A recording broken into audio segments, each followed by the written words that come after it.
Hello everyone, welcome back to lecture 9 of CPC. Today's lecture will be dealing with appeals, reference, review and revision. I hope till now all the preceding 8 lectures are clear and you do not have any such doubts. With the last 8 lectures, we have completed the provisions relating to suits, and today we'll move on to the next logical step, that is appeals, reference, review and revision. Now here, before going on to the exact provisions, the reason why appeals has been incorporated into the code is that it is natural that a court which has been presided by a human person might not always be correct. You might be agreed by the order decree or the order that has been given by the court. So there is a provision that you can go to a higher superior court and go for an appeal if the appeal is being allowed, or you can even take an application for review or revision to the same court or the high court. We'll deal with those provisions later. So this is a logical movement in the entire procedural law that we are seeing in respect of civil procedure, where we now dealt with the entire suit provisions at once with the original suits we have dealt. Now what happens if I'm aggrieved by that particular decision? Then I can come for a then I can come here and go for a appeal. Now next again we see what are the provisions. Section 96 to 112 and orders 41 to 45. Again, like many other concepts, there is no clear concrete definition that is there. Here you'll only see that there's certain decision, somebody is aggrieved by the decision, and there is already a reviewing body existing which has a power to entertain that appeal. Now you have to understand that the right to appeal is not the same like the right to institute a civil suit, because a right to bring in a civil suit is an inherent right, while right to bring an appeal is a statutory right, that is a right which is created by a statute. It is a substantive right and it is not a right to procedure. So unless the statute is providing you with the right to appeal, you do not have a right to appeal. And if the statute is prescribing so, then it becomes a vested right of the party. Now appeal has to be construed as a continuation of a suit. So a decree which was passed in appeal is always construed as a decree which was passed as if it was passed in the first instance. An appeal is always from a decree and not judgment. It will only be from a judgment when there was no decree drawn up by the court. Now here you can go back to the lecture where we had dealt with judgment and order, and you remember why the appeal is coming from a decree and not a judgment. This provision was also dealt there. So before moving on to the first appeals, second appeals, appeals from orders, etc., we'll do two general provisions. First, 107, section 107, which deals with the powers of the appellate court. So it can determine a case, finally it can remand back a case, it can frame issues and refer them back for trial, it can also take additional evidence or etc. And it will also have the same powers and duties as the court of the original jurisdiction had. Now section 108 is saying that the procedure of appeals from an original decree will also apply in the cases from appeals from an appellate order, decrees, and from orders, or any other place where there is a special law or a local law where no special procedure has been prescribed. So this was section 107 and 108. Now moving on to the first type of appeal, that is first appeals, which is dealt under section 96 to 99, 107 and order 41. 107 we have dealt above, so we will not repeat it again. So section 96 is talking about appeals from an original decree. First, for decree, appeals from decree, we have to understand that from every decree an appeal will lie unless it has been otherwise stated. To what court? Whichever court is authorized to hear appeals from the court which has passed the decree. This power to hear appeals will also lie from a decree which was passed ex parte, and no appeal will be done in the case where the decree was passed with the consent of the parties. It's very natural when you both had already agreed to what the decree should be, then you should not be given a right to appeal and unnecessarily prolong the litigation process. And the second place where no such appeal is allowed is from a small causes court, except on the questions of law where the subject matter is not exceeding rupees 10,000. This is section 96. Section 97 is dealing with the next type of provision where there is a preliminary decree and a final decree also. Simple logic, if you did not dispute the correctness of the preliminary decree before when it was passed, then you cannot come later on and say that no, I am also disputing the preliminary decree also. So when you're coming with an appeal from the final decree, and if you had not appealed from the preliminary decree and disputed its correctness, then you have no right to come and say so when you're appealing from the final decree.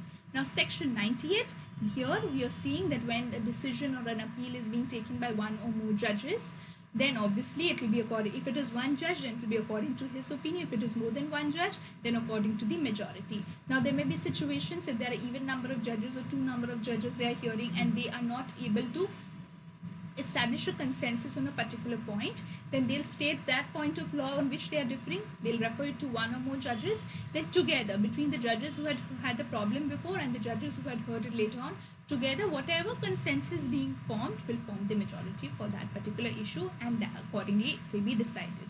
Now section 98 is not affecting the letters patents appeal provisions of a high court. What is a letter patents appeal? We'll deal later. Now what is section 99? Now section 99 is saying that in what cases no decree will be reversed or modified. First, when there is an error or irregularity which is not affecting the merits or the jurisdiction of the case, or where there is a misjoinder or non-joinder of parties or causes of action, or there is or as we've seen, there is any other error, defect or irregularity which is not affecting the merits or the jurisdiction of the court. However, non-joinder of a necessary party is a situation where you can come and ask for reversal of decree, modification of a decree, variance of a decree, remand of a decree, etc. So this is also an important provision we have to understand. Why non-joinder of necessary party? You have to remember the distinction that we had drawn between a necessary party and a proper party, and why this proviso has been given to. Now moving forward to order 41. Here we are dealing with the procedure. Now when we are dealing with order 41, there's one small thing that I would like you to do is that whenever you're reading order 41, please try and correlate with the suit provisions. Like how do you present an appeal here? You'll be seeing that you present it by means of a memo. Then you can go back and relate, okay, how do we do it in a suit? We are doing it by the means of pleadings, by a plaint, etc. What are we doing? So what will a plaint contain? What will a pleading contain? What is a memo containing? So there in a suit, the different elaborate orders we will dealing. So in case of an appeal, we'll be dealing in one single order only. So try and correlate, go back, this way you'll be able to revise also. You'll also understand the distinction, and it will also serve as a modes of revision for you. So the first thing that will go is form of appeal. Firstly, appeal is always presented in the form of a memorandum. It has to be signed by an appellant or a pleader. You'll obviously present it to the court or an officer. It should accompany a copy of a judgment. Now if there are two or more suits which were heard and the common judgment was delivered, or two or more appeals being heard against a decree covered by a judgment, etc., obviously naturally it will be there that the court will dispense the filing of more than one judgment. Now the next thing that we will see is that what will that memorandum contain. In a memorandum, under distinct head, you will see grounds of objection. Here you do not need to state the argument or the narrative. You have to state, number the grounds, and if there is an appeal against a decree for payment of money, here within the time allowed by the appellate court, you'll be asked to deposit that amount or furnish the security. Now rule number 2 is saying what are the grounds, whatever you have mentioned, very natural or similar like pleadings. You cannot go beyond your memorandum. If you want to go, so you have to urge it. If you have to take any objection, you have to take the leave of the court. Now this is not barring the appellate court from deciding the appeal on any other grounds. It is appellate court while deciding is not confined to the memorandum and the grounds that you have urged. However, the appellate court also has to proceed cautiously. If it is taking any other ground, then it has to see whether any party's right is being affected and whether he should also be given a chance to contest the same or not. Then moving on to rejection or amendment, try and see it as a systematic flow, very logical flow that will be easy for you, and do not try and overcomplicate yourself with rules, etc. The reason why I am going rule wise here and not putting it down in the form of paragraph is why, because I do not want that you read it in a paragraph wise here or point wise here, and then when you open the barrack you feel confused. This is why I'm trying to break down the very rule itself. So moving on to rule 3, which is rejection or amendment of memorandum. If it is obviously not according to the provisions, then you will be given time to amend the same, or if the court wants to reject it, then again here also the court will write as reasons why it is rejecting the same. Now rule 3A is application for condonation of delay. Obviously similar like in suit, if you are not filing within the limitation period, here also you'll support an affidavit, show reasons why you could not file it in time. Now if the court is feeling, however, if the court is feeling in certain situations where the court is not able to reject a memorandum without giving notice to the respondent, then they'll issue notice, matter will be heard, and accordingly will be decided. And another thing, that there will be no stay on the execution of decree unless the same has been expressly granted. Now, what is rule 4? One of several plaintiffs or defendants can obtain reversal of the whole decree when it is proceeding on a ground common to all. It is very easy. If it is common to all, then it's not necessary that all hundreds, if there are 100 plaintiffs and all of them, they need to come to the court. Only one will come, that will be enough.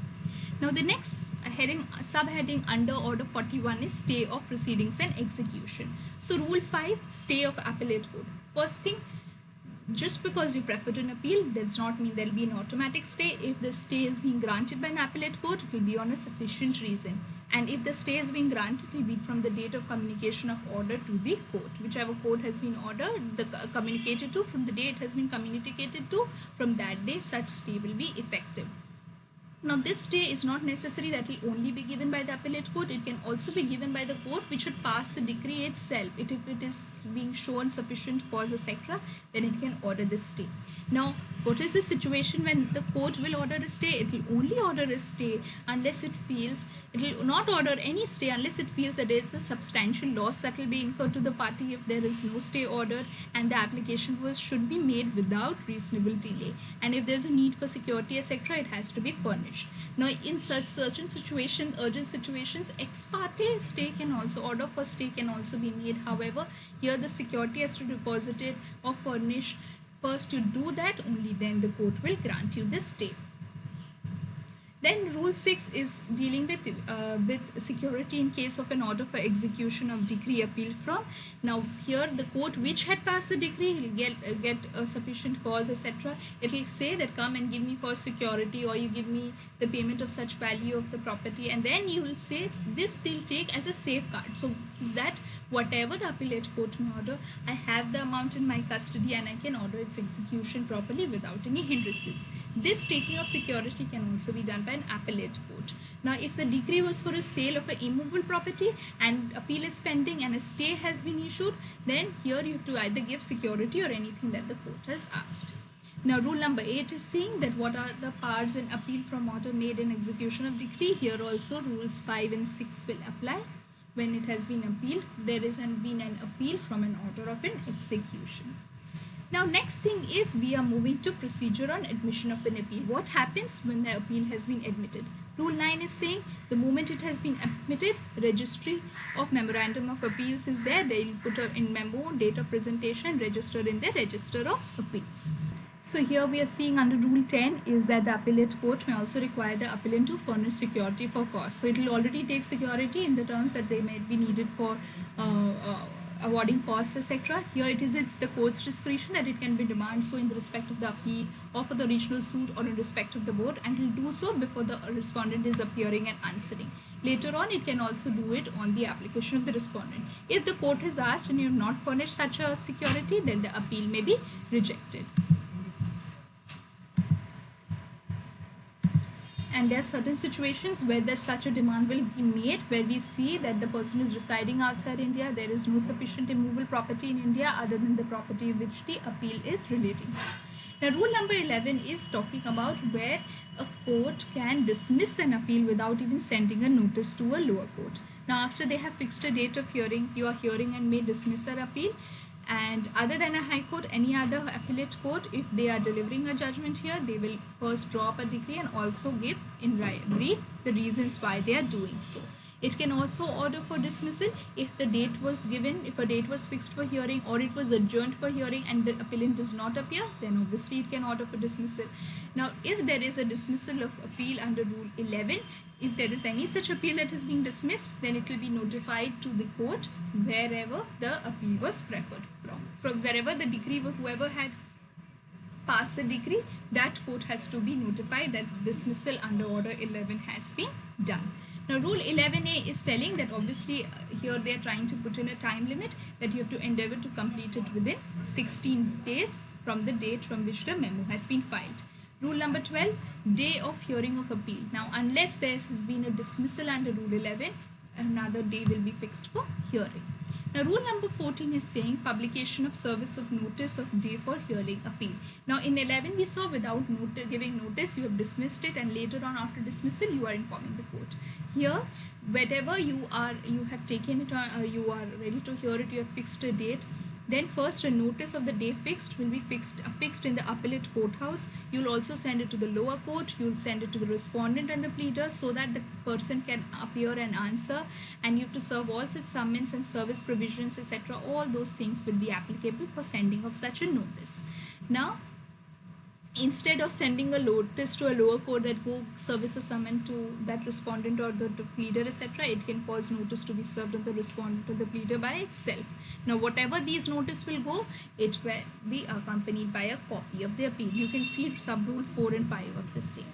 First, for procedural hearing, rule number 16 is right to begin. Whenever a memo is presented, obviously the appellant will begin. If it is not dismissed at once, the respondent will be heard after that, and then appellant will be entitled to reply.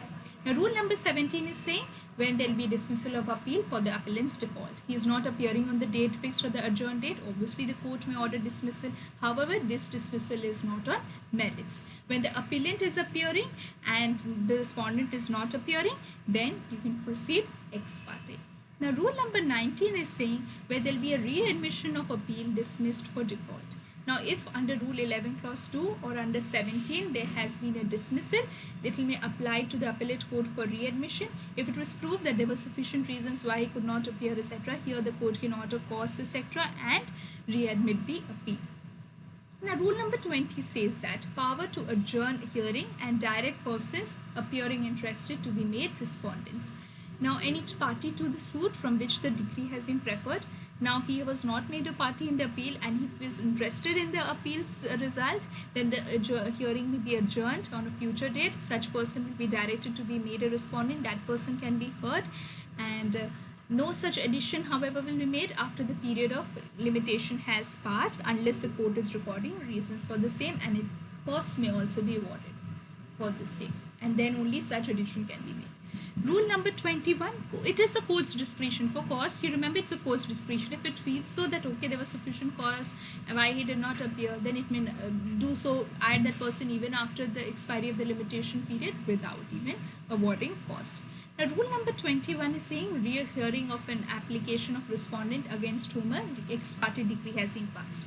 Now, ex parte decree was passed, he may come to the court and he is satisfied that notice was called for hearing, that he had sufficient cause, etc., then the court may rehear the appeal on cause or otherwise as it deems fit. Here we saw that here what we are seeing, that the appellant had appeared but the respondent did not appear. Ex parte decree came, so here the respondent can come and apply that these are my reasons why I did not appear on that day, so please set aside that ex parte decree and hear this entire appeal fresh. Now, rule number 22 is saying that a respondent may object to a decree as if he has preferred a separate appeal. Here we are trying to see with this rule number 22, here we are dealing with the concept of a cross objection. The appeal was preferred by an appellant. He is stating his grounds of grievances, etc. But this is not precluding the respondent to put up his grounds of grievances, etc. So he will not only state whatever provisions he is supporting in the decree, but he may state such findings which should have been in favor. Like overall the decree is in his favor, but there are certain points which are not in his favor in the decree. Then he can also put objections in regards to that, provided he is filing the same within 1 month of the date of service on him or his pleader of the notice of the date which was fixed for appeal, or further time whichever the appellate court had allowed him to do, had allowed for the purpose of the same. Now, if the respondent is aggrieved on a particular finding, he may file a cross objection in respect of it so far as it relates to the finding, irrespective of the fact that by the way of any other finding, the decree was ultimately in the favor of the respondent. Now, whatever these objections has to be taken by the respondent also have to be in the form of a memorandum, and all the rules in relation to a memorandum will also apply. Now, if such a memorandum of cross objections is filed, even if the original decree appeal is withdrawn or dismissed for default, court may hear and determine after notice to all the other parties that deems fit that on the memorandum of cross examinations. Now, here also appeal relating to indigent persons cross examination objections, there this will apply. Now, what are cross objections? A respondent is taking an objection against the appellant. So it is like a cross appeal. There you were seeing like set off and counterclaim. Here you are seeing it in the form of a you're seeing it in the form of a cross objection. So here it has all the trappings of an appeal. And just that, instead of the responding going and preferring a distinct appeal, here it will form a part of the same record. Now rule number 23, we are seeing remand of case by the appellate court. We had already seen in section 107 that remand is one of the powers of the court, appellate court, so remand of case. Now if there was appeal preferred on a preliminary point, the decree has been reversed, then the appellate court may, if it is thinking fit, it will remand it back to that court. It will direct that these are the issues that you have to try. It will send a copy and judgment and order to the court whose decree was appealed from. Directions also will be given that you readmit it under the original number. You will proceed to determine the suit fresh, and any evidence that has to be taken afresh during the trial after remand. 23A, remand. This was when there was a decree on a preliminary point and that was reversed. In other cases, if a decree is reversed and the court feels that there is a retrial necessary, it will follow rule 23 and remand it back to the first court, the court from where the appeal had come. Then rule number 24, if there is evidence on record, the court feels it is sufficient, it may determine on its own. It is notwithstanding the fact that the court who had decided the decree had proceeded on a different ground altogether.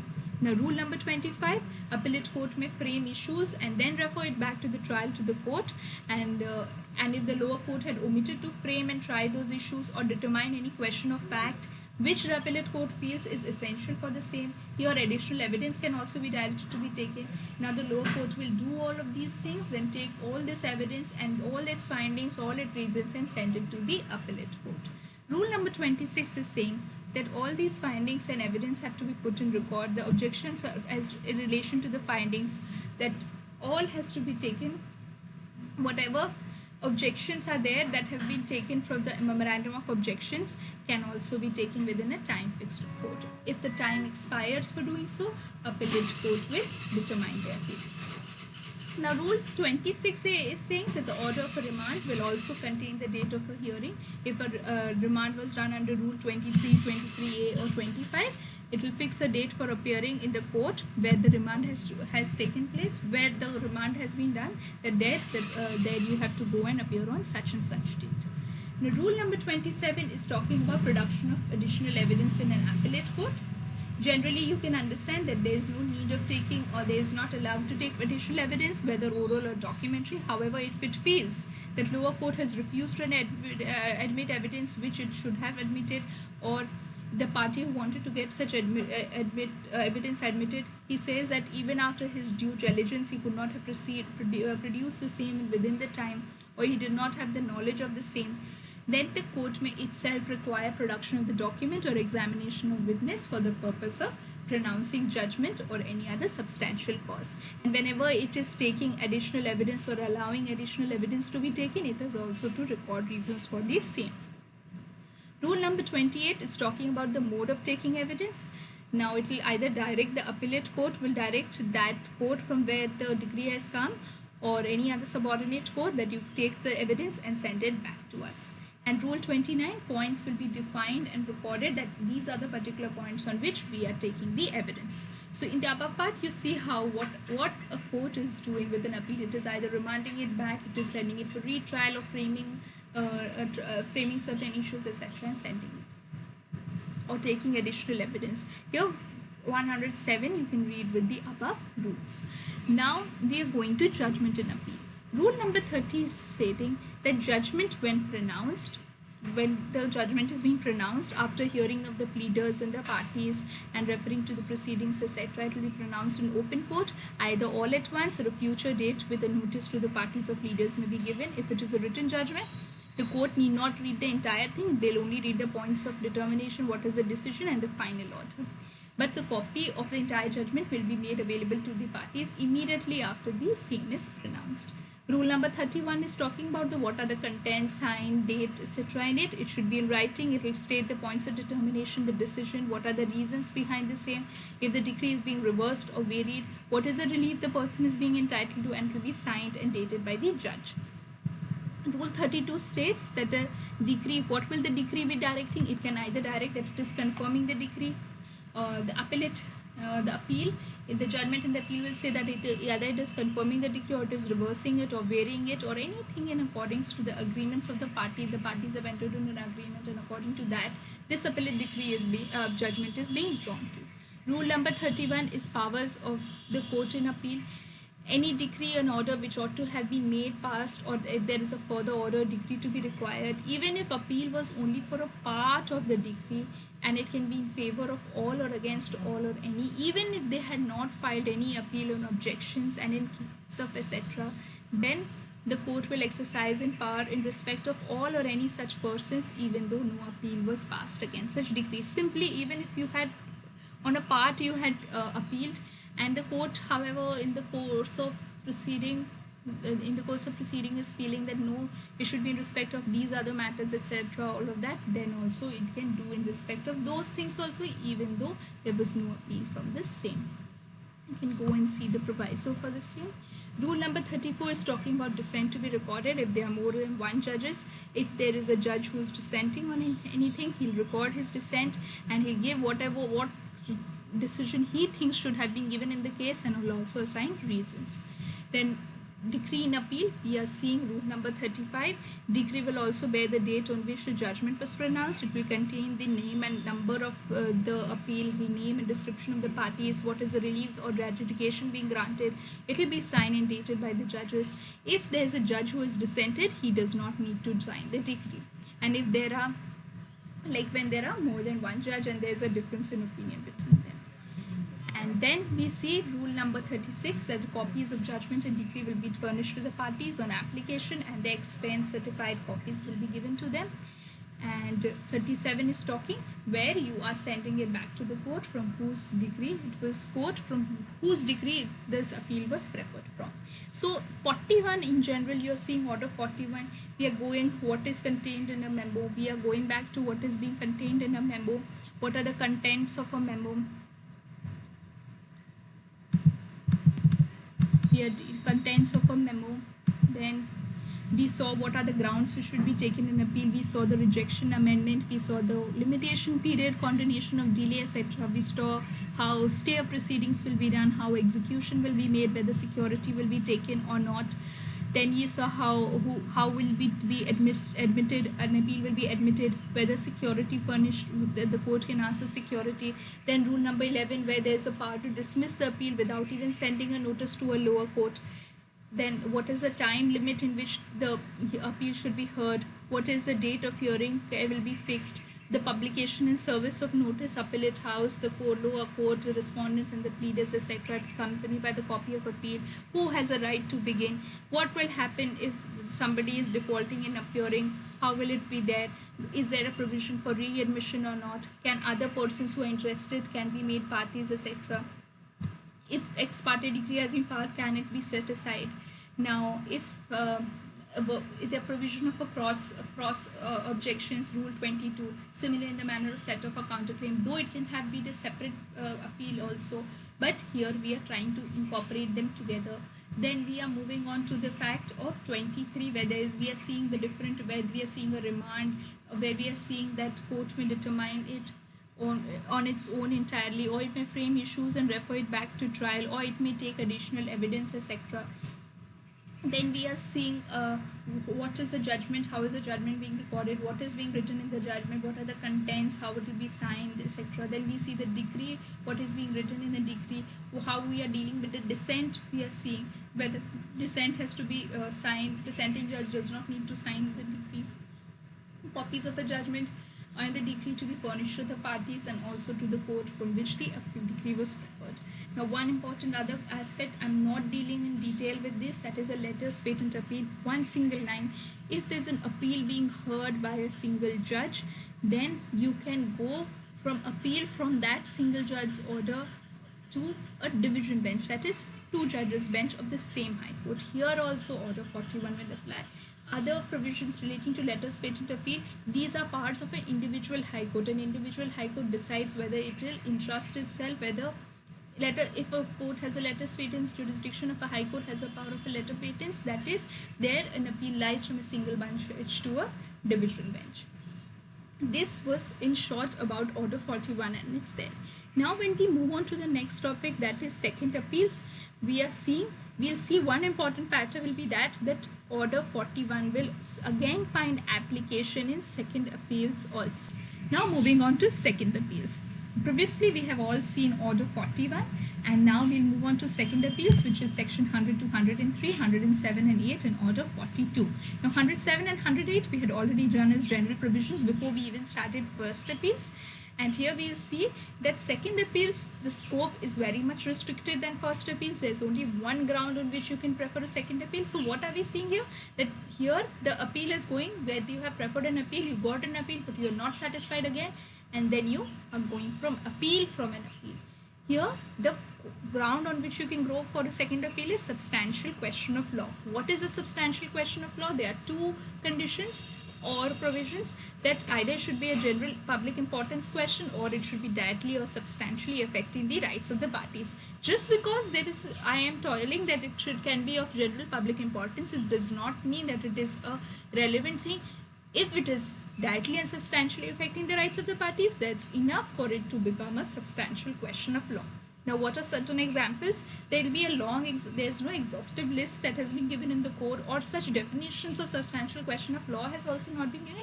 Let's see some examples of the same. Where there is a conflict of judicial opinion, like on a particular issue, one court has decided it on this side, one court says that no, this can be done, one court says this cannot be done, then there is obviously a conflict of judicial opinion. In those cases you can prefer a second appeal. Or there's a recording of finding without any evidence on record. The court has actually recorded all such findings and there's no evidence to support the same, and decree has been given. In that case, it's a substantial question of law. If the evidence or the documents have been misconstrued in such a manner, that is also a substantial question of law. And what is not substantial question of law? In some situations, it's also important to understand what is not. You have to also understand what does not construe the same. Some examples where the findings of fact have been recorded by first appellate court. You say that there has been irregular recording of findings, that is not a substantial question of law. Or you're trying to make out an altogether new case in the second appeal, that will also not fall under the ambit of a substantial question of law. Now here you see under Article 116 Limitation Act, there is a 90 days limitation period for second appeal. Now, before the 1976 amendment, the scope of second appeal was not restricted to substantial question of law only. It was quite wide, but we saw that there was quite a misuse of provisions, litigation was being prolonged unnecessarily. That is why by the 1976 amendment, the scope of second appeal was reduced. Now we see section 100. Now section 100 is saying that an appeal lies to a high court. The first thing that we remember here is that first appeal and second appeal. In second appeal, it is always to the high court from any court subordinate to it, provided that there is a substantial question of law. Here also, it can come from an appellate decree which was passed ex parte. The memo of appeal should precisely state what is the question of law being involved in the appeal. Where there is no such precisely stating of such a question and the court feels that yes, there is a substantial question of law, then the court by itself, the high court by itself may frame such a question, and then the appeal will be heard on the question so formulated. The respondent at the hearing will be allowed to argue that no, there is no such substantial question of law involved. Now, the court has the power, generally the court will only restrict itself to the substantial questions of law but it also has the power to hear beyond that if it feels that if it has not been recorded as a substantial question but the court feels that it is there, then it can hear on the same if it feels that the case is involving the same. Now 100A, where there is no further appeal in certain cases, notwithstanding letter patents of any high court or any other law, where there is an appeal from an original or appellate decree is heard by a single judge, no further appeal lies from the judgment in the decree passed by the single judge. Section 101, what is it saying? That grounds of appeal of a second appeal will only be what? That has been stated in section 100. Section 102 is giving you a pecuniary limit that where subject matter does not exceed 25,000 rupees, there will be no second appeal.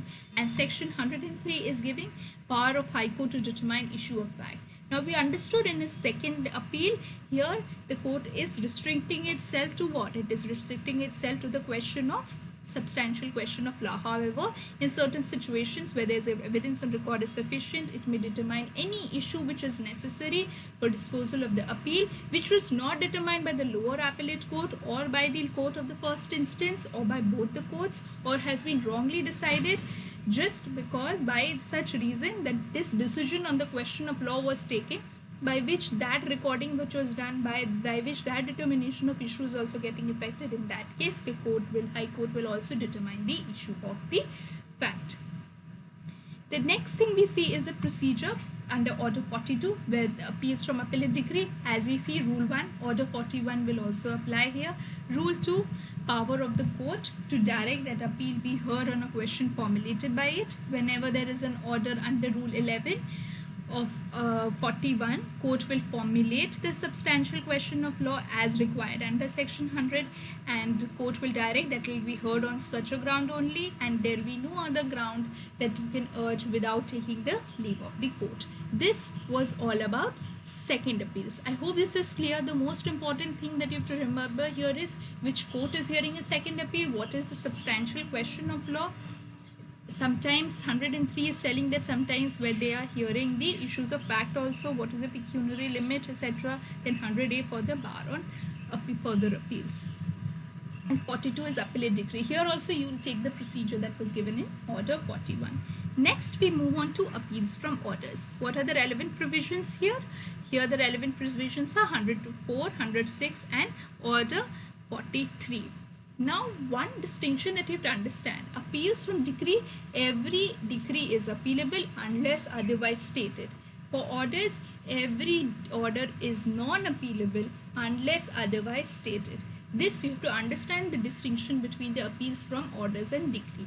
Now 104 is giving you a list of orders from which an appeal will lie and no other orders unless expressly mentioned.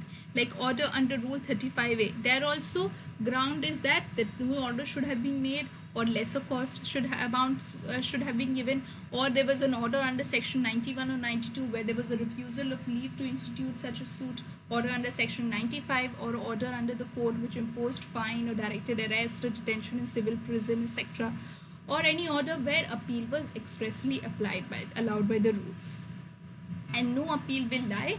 Now if there was an appeal from an order, a decree is passed in that, or an order is passed in the decree, an order is passed in the appeal, then no further appeal will lie from such an order. This is 104. 105 is saying other orders, no appeal from an order of a court exercising original or appellate jurisdiction, but where decree is being appealed from, any error, irregularity or defect affecting the decision of the case may also be set forth as a ground of objection. So what we are seeing, that you cannot go against further appeal from it, but if there is a decree and in the decree's appeal you can state as a ground of objection or as a ground of pointing out the error, defect or irregularity, the same should be affecting the merits of the case, there you can do so. And 106, what courts to hear appeals? Now that court only which would, if it was a decree and would have heard that appeal, that court will also hear the appeal from the order. Now Order 43, here under Rule 1 you will see a list. I am not going through the entire list, you can read through it and you can go through Rule 1 on your own. You can take down pointers or what this rule, for example, order in interpreter suits under Order 35, Rule 3, 4 and 6. You can take a bracket, write down what is in Rule 3, 4, 6, etc. These are the number of rules that are there, number of rules and orders under which a appeal from an order is permitted. Rule 2, here you are seeing again Order 41 will also be applicable here. Rule 1A, here there is a right to challenge non-appealable orders in orders against decree. Like when you are when you are appealing against a decree, then you can also contend that no such order should have been made or judgment should not have been pronounced, or if there was a decree passed after recording or compromise or refusal to record a compromise, then it will be open to the appellant to contest that the decree or the compromise on the ground that the compromise should or should not have been recorded. So this, I know I have not gone into depth with appeals from orders, but I hope you understand the major distinction being every appeal from an order is non-appealable unless otherwise stated, while in a degree it is vice versa. What are the situations where it is quite difficult to remember all the provisions where orders are appealable, but you can try and remember some of them. Remember at least section 104, what it is given. See 105, what are the other orders, what are the courts which will be hearing those appeals. Under order 43, you can go through the entire thing and you can remember some of the main points that you can remember. If you can remember all of it, that is also great. So this was what we were doing for appeals. Now we can move on to order 44, appeals by indigent persons. You can go through it on your own. I'm not going into detail with it, otherwise it will get unnecessarily long. And also order 45. Here, however, please see section 109, 112 and also read article 132, 133, 134A here of the Constitution of India. Under Constitution of India, the certificate of fitness and in what cases civil appeal will lie, etc. you have seen. Whether there is a substantial question of law of general importance and the court is certifying that yes, it needs to be decided by the Supreme Court, then only civil appeal will lie. What are the provisions relating to civil appeal? All of that, please go through that. I'm not going through that in detail. I hope till now you have understood appeals as such. Why did we incorporate appeals? What are the kinds of appeals? First appeal, second appeal, appeals from orders. What is the distinction from appeals from orders and appeals from decree? What is the restricted scope of second appeals? What is the procedure there? Whenever you're reading order 41, please try and take a flashback into the procedure in respect of suits and then try and correlate. That will also serve as a terms of revision and also help you understand the distinction also. So that is there. Now this was one kind of jurisdiction. With the suits we had dealt with the original jurisdiction, with appeals we had dealt with the appellate jurisdiction. Now let's deal with the next type of jurisdiction, which is reference. For reference, section 113 and order 46 are relevant. Now reference, review and revision. Very important thing to remember. Always remember which court are we going to. Or even in case of appeals, like second appeals, you are going to High Court. First appeals, you can go into the court wherever you are preferring that appeal. Always remember which court you are going to. In respect of reference, we are always going to a High Court.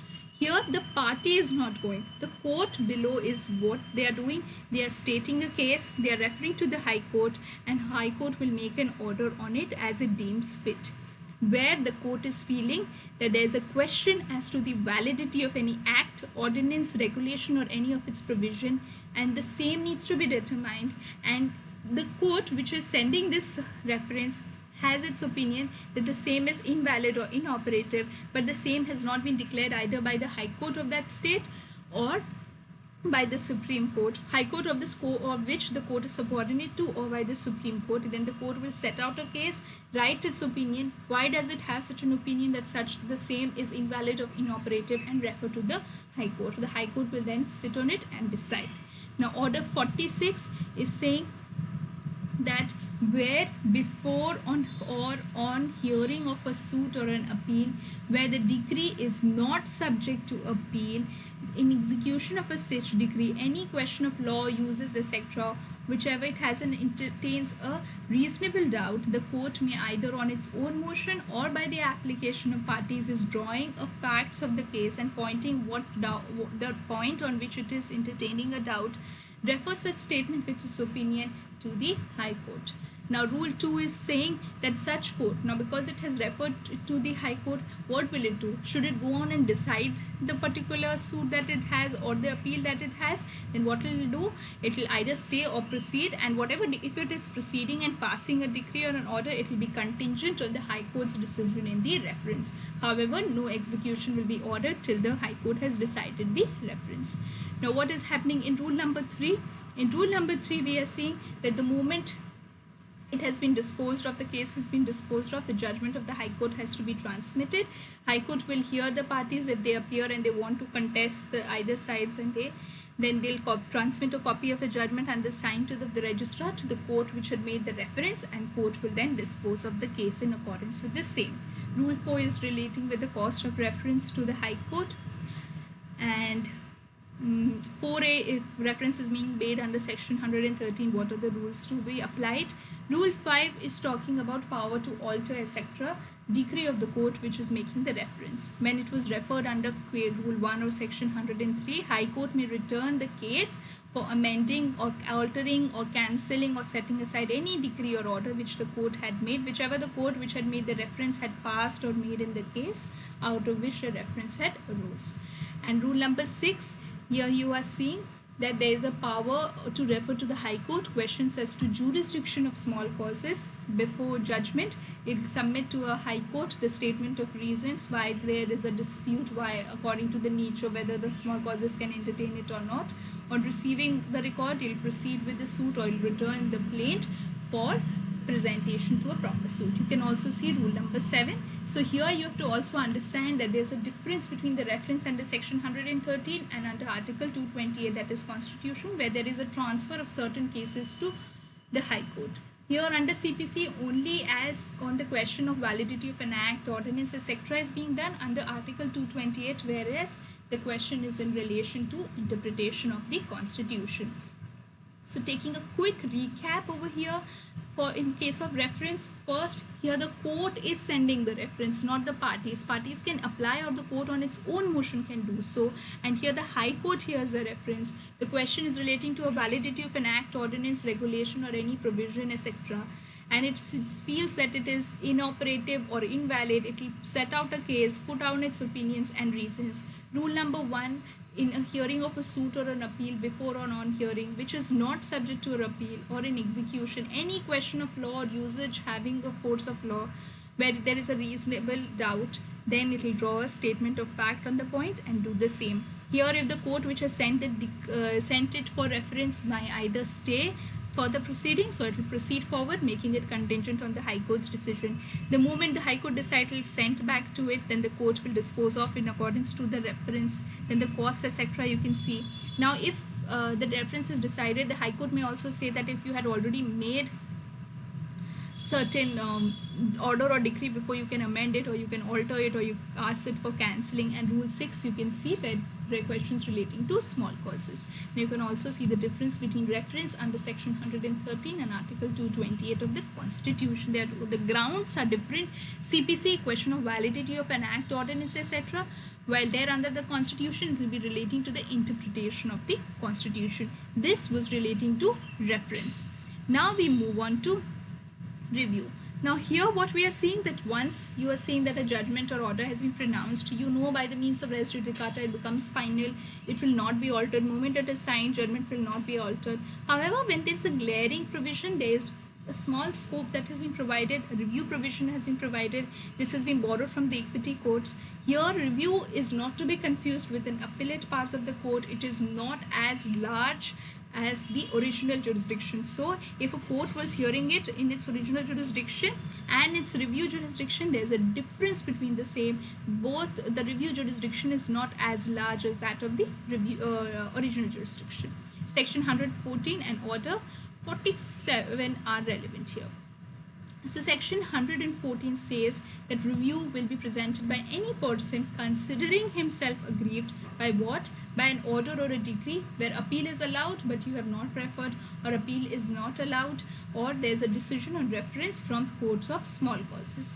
Here you can apply for a review of a judgment where to the court which had passed the decree or made the order, and the court may order as it deems fit. So here difference between reference and review. Here in a review, the court which would pass the order will be entertaining the review only. Here it will be presented by a person who is aggrieved by a decree and order which though is appealable but you have not appealed against it, or where there is no appeal allowed, or a decision or reference from a court of small causes. Now order number 47 is saying application for review of judgment, whoever is aggrieved, same thing, the three grounds there, and who has discovered either of the three, you appealable but not preferred, no non-appealable or reference from a small causes, and who has either discovered new or important matter of evidence which with his due diligence he could not have known before, or he could not have produced before, or there's a mistake or error apparent on the face of record, or for any sufficient reasons. So three possibilities First possibility, new or important matter which you could not have brought before or produced before. There's a mistake or error apparent on the face of record, or for any other sufficient reasons. These are the three grounds on which you can come for a review. However, it should be either non-appealable, or it was appealable but we did not prefer an appeal, or it's a reference decision on a reference from a small causes. And which court you have to come to? Whichever had passed the order of a decree. And party who is not appealing may apply for review even though some other party has appealed, except in the case where the ground of appeal and the ground of review are also common.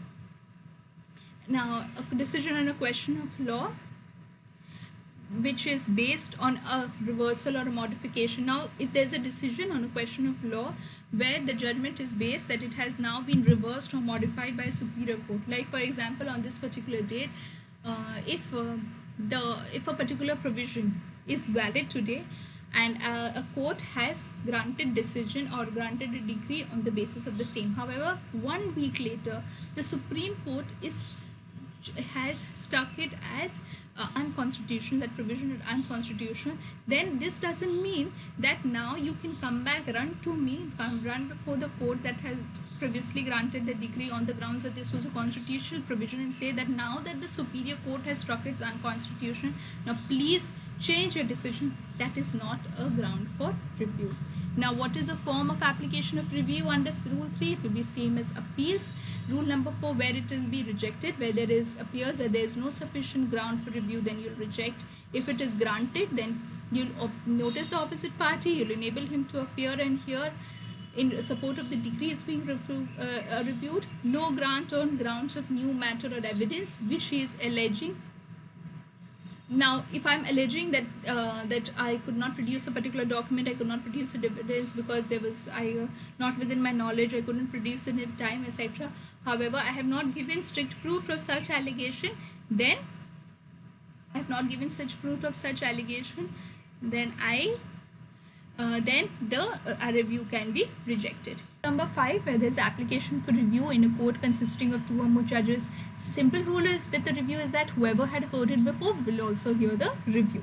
So unless there's very grave reasons or reasons like absence, or he will not be available for 6 months after the application, etc., then unless these things are there, then and if there are 2 or more judges, and only if one of them is available, then only one of them will hear it, etc. Now, if there's an application which was heard by one judge and the court is equally divided, 50-50 decision, then here the application is taken as rejected.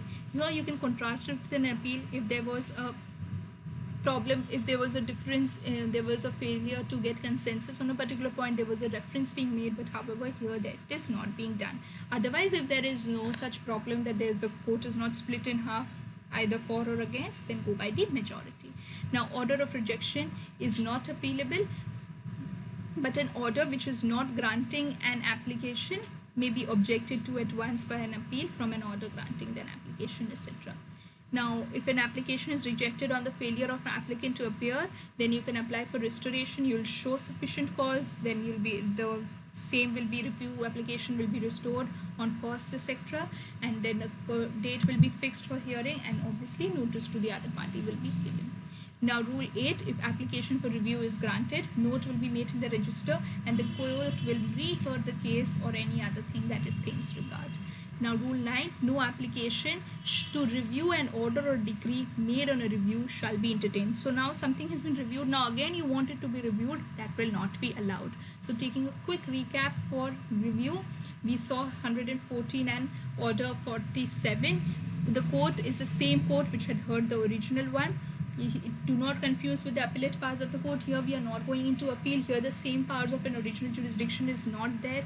Here either it is an appealable decree or order but you did not appeal, non-appealable, or a reference was made from a court of small causes. Then what are the grounds on which you are doing? New or important matter or evidence which due diligence you did not know before, or you could not have produced before, or there was a mistake or error apparent on the face of the record, or any other sufficient reason. And then you saw the form of application of review would be same as that of the appeals. When they will be rejected when there is no sufficient ground, etc. what will happen if there are 2 or more judges. When there's a equal division of 2 and 4 of the judges, then it is taken as rejected, go by majority, otherwise order of rejection is not appealable. And if application of review is granted, then a note will be made and a rehearing will be done on the same. And rule 9 is saying that no application to review an order or decree made on a review shall be entertained. I hope you are able to appreciate the difference between reference and review till now. Now moving on to the last topic, that is revision. Here you are again trying to loop again. Here the object is to prevent your subordinate courts from acting arbitrarily, capriciously, and illegally or irregularly in exercise of the jurisdiction. It is similar to the writ of certiorari, but it is not wide as the same. Here, mostly the court grants it on the application, but sometimes the court can do it suo motu also. Now this is section 115 is a relevant provision. The court which will look for a revision application is a high court. What will it do? It can call for record of any case which has been decided by any court which is subordinate to it, in which no appeal is lying, and it appears that that subordinate court has exercised a jurisdiction which was not vested to it, or it has failed to exercise a jurisdiction so vested, or acted in exercise of a jurisdiction irregularly, illegally, or with material irregularity, then it will make an order as it deems fit. Now, High Court will not vary or reverse any order made or any order deciding an issue in courts of suit or proceedings, except where the order, if it would have made in the favor of the party applying for the revision, would have finally disposed of the suit or the proceeding. Now there will be no variance or reversal where there is an appeal lying to the High Court or any other court subordinate to the High Court. It does not operate as a stay of suit or other proceedings unless it is expressly stayed. And any case which has been decided will also include any order made and or any order deciding an issue in the course of suit or other proceedings. So here we will see that when we understand here the first with revision is here is also the High Court is entertaining a revision application. Here it is seeing whether the subordinate courts have exercised a jurisdiction which they did not have, or they have failed to exercise a jurisdiction, or they have illegally exercised a jurisdiction or with material irregularity. Then the High Court can order as it deems fit. Here it will not order, here it can order for the, it will call their records of the case and check whether actually it has been done so or not. And here it will not vary or reverse any order in the course of suit or proceeding, except if that order would have been made for the party which would have been applying for revision would have finally disposed of the suit or the proceeding. Now it will no variance or reversal will be done where there is an appeal lying to the High Court or any other. If there's an appeal lying, you cannot come for a revision. And then here also it does not operate as an automatic stay. So within reference, review and revision, to understand reference and revision are the High Court powers. Review is for the court which passed the decree, that only will be doing. These are the three important distinctions, 113, 14 and 15. You have to understand in which situation what jurisdiction is being used. You have understood the provisions of appeal, review, reference and revision. Now in order to understand them more, it is important to analyze them in the form of differences. The first thing that we will see is appeal and revision. Which court does it lie? It lies to a superior court which need not be a High Court. However, revision has to be a High Court. Appeal will only be from appealable decrees and orders. Revision only when there is no appeal is lying. Appeal is a substantive right conferred by the statute. Revision is a discretionary power of the court. Appeal abates if representatives are not brought on record within time. However, revision will not abate. Here the appeal, the grounds are questions of law or fact. Revision is jurisdictional error. The memo of appeal must be filed by the party, and in a revision it is not necessary to file an application. Here the court can exercise it suo motu also. Now the next PLC is between first appeal and second appeal. First appeal is from decree passed in a original jurisdiction, here from a decree in an appellate jurisdiction. First appeal from any superior court, not necessary High Court. Second appeal should be a High Court. First appeal, questions of law, fact or mixed law, fact, that is the grounds. Here only substantial question of law. Monetary restriction is not there. Here you see there is a monetary restriction. Here in first appeal can decide issues of fact first hand. However, in second appeal only in extraordinary situations they will be deciding issues of fact. 90 days limitation of filing for second appeal, 30 days only. LP is maintainable against first appeal but not in the case of a second appeal. Now what is the difference between a second appeal and a revision? Here the High Court, it is lying to a High Court on a substantial question of law, revision for a jurisdictional error. It is invoked only in accordance to section 100. Here it will be invoked only when there is no appeal. Here can be interfered with the decree passed by the lower court if it is contrary to law. Here in revision, if the court had the jurisdiction, even if it had passed a legally wrong order, it will not interfere in a revision. Here it can decide question of facts in exceptional circumstances, while in a revision it cannot decide a question of fact. There is no discretion. It can't refuse to grant relief merely on equitable grounds. Here it can refuse to interfere if it feels there has substantial justice has already been done. Now, what is the difference between appeal and reference? Appeal is a right which is conferred to the suitor, and reference is given to the court. It is appeal not necessary to the High Court. Reference is always to a High Court. Appeal has wider grounds. Reference has limited grounds. You can go into detail what are the grounds. Now, only after the decree is passed or appealable order is made that you can go for an appeal, while in a reference, while there is a pendency in a suit, execution or appeal, then you go for a reference. And difference between appeal and a review. Appeal lies to superior court. Review is always to the same court. Appeal is heard by a different judge. Review is by the same subject matter by the same judge. Substantial question of law. Review, there is no second review possible. Second appeal on substantial question of law is allowed. Here there is no second review possible. Grounds are wider, limited grounds. Then what is the distinction between reference and review? Reference, subordinate court will make reference, not the party. Review is by the aggrieved party. High Court decides a reference. Review is by the court which passed the order or the decree.